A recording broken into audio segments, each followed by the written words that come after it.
Hello and welcome to my promised tutorial on running a local OLAMA large language model. So let's get started. Note this is my first YouTube video, so please go easy on me.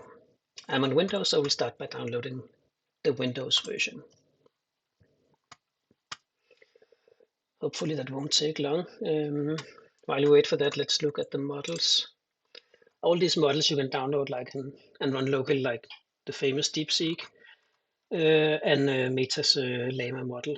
We'll start with the Llama model because it's fast and easy to use, and has relatively quick response times, of course, depending on your the speed of your computer and your GPU. So let's see, almost yeah,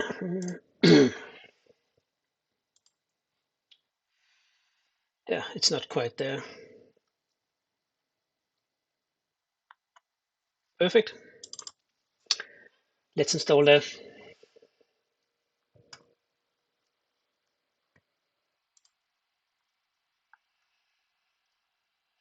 Yeah, that'll take a while as well. But I can start by saying that, of course, the samples, which are not really the important part of this, but it's a couple of web files you can use to like do something like ChatGPT, although very simple. All that code is on my GitHub, and these instructions are also on the GitHub, so no problem there. So we just need to wait for the model to install. Maybe we can look a bit at the examples while we wait.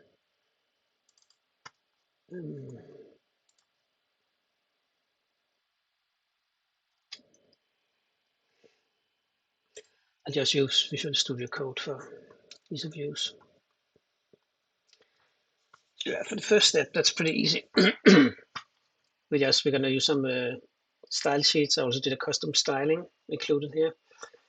As you can see, there's a model drop down for selecting the model you wish to use, and you can switch models while we go along. Then there's the chat box, a placeholder for the input, and then when you have typed in your prompt, we call a function called send prompt, which does not exist yet.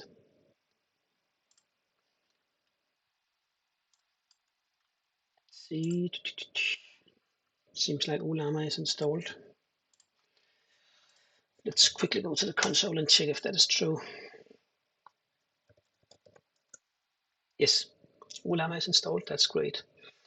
So now we go back. We wanted to install a model that was called, yeah, of course I quit my browser. Yeah, Llama 1. Can I copy this? So we just go Ollama full, kind of like it, and then the model name.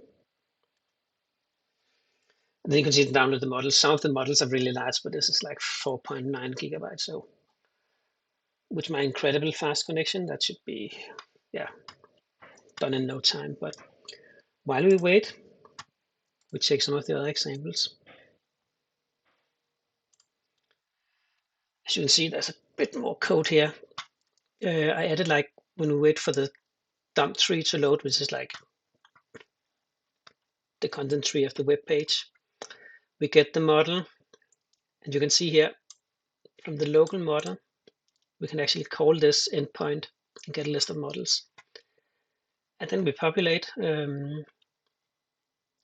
this one, the model drop down with different options. And if that fails, like, we just set a default value for the Llama 3 one. So yeah, that might work or not work depending on what you can install. So I made this convenient Python server, and actually we can just go to localhost at port 8000, and oh yeah, I have an index here that's not supposed to be there, so we'll just take step 2. Also, this is not my favorite keyboard. Yes, and you can see we get the default because we didn't install any models yet. So let's see how that's going. Yeah, that's gonna take a few minutes still. So I'll probably just pause the video here, and I'll be right back. Yes, so welcome back. The model is now installed, so let's see what we can do with that.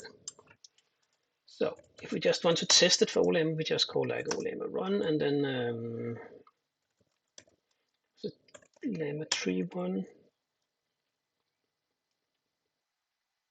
Yeah, this laptop does not have the fastest GPU, so let's see what happens.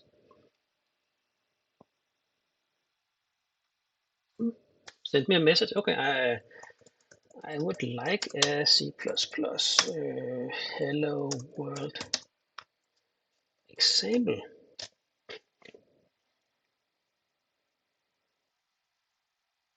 And like I said, not a fast GPU, it's like GeForce 3050 RTX laptop edition.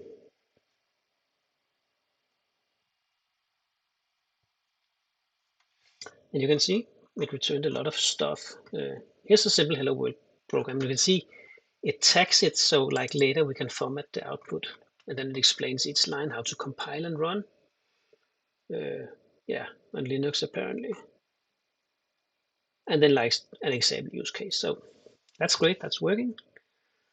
So let's see here if we refresh, then you can see now it got the Llama 3.1 latest version from the locally installed model.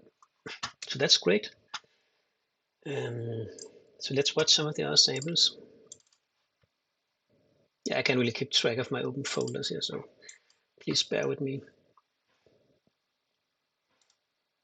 So in step 3, a bit more stuff happens. I'm just going to go through this really fast. You can look at it on my GitHub, and it's just an example on how you might use it. So see what we do now, we do a conversation, and we have this render chat that actually renders the chat, and you can see there's different roles. You are the assistant, so like in ChatGPT, you can see which one is talking. Then we set in a HTML, and then we call this highlight all, and that's actually pretty smart. This highlight JS library, it will highlight code, and I also have included a markdown library that can format the output for us, so that's pretty great. So let's just see how that looks.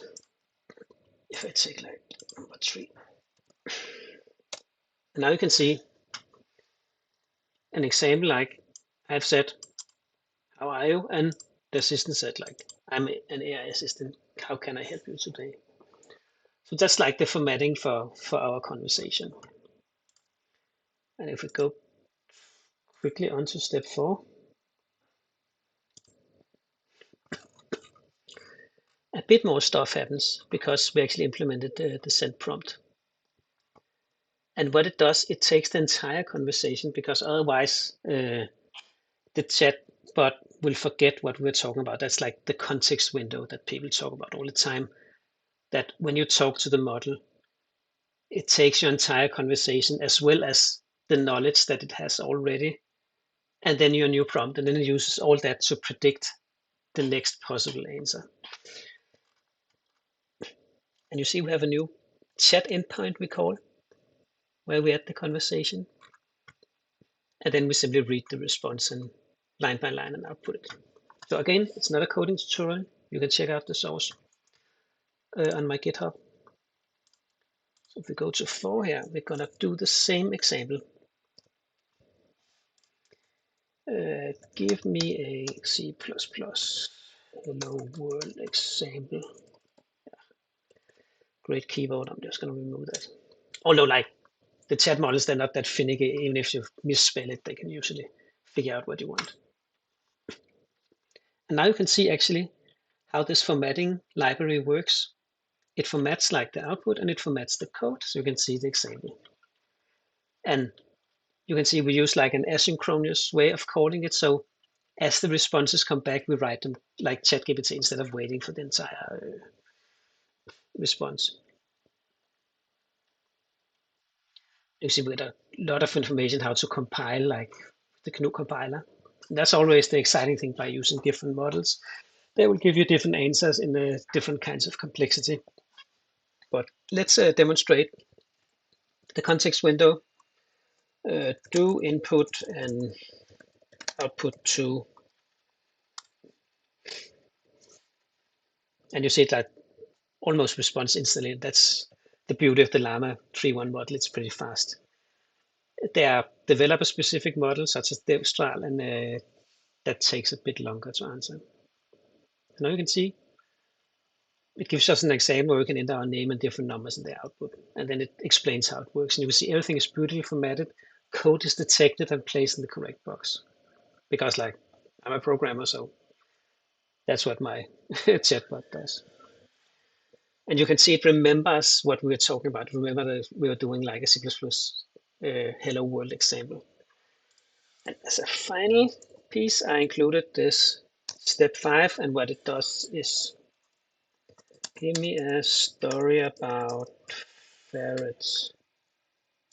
Let's do an exciting story.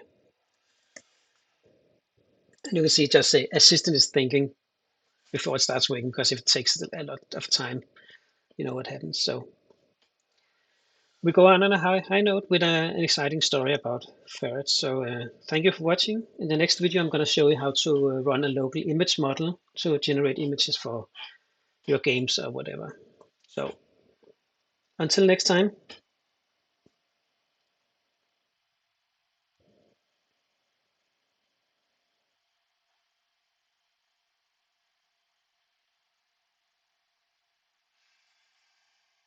That actually is a pretty long story, so like try it yourself if you want to know what happens to the 4A5. Bye.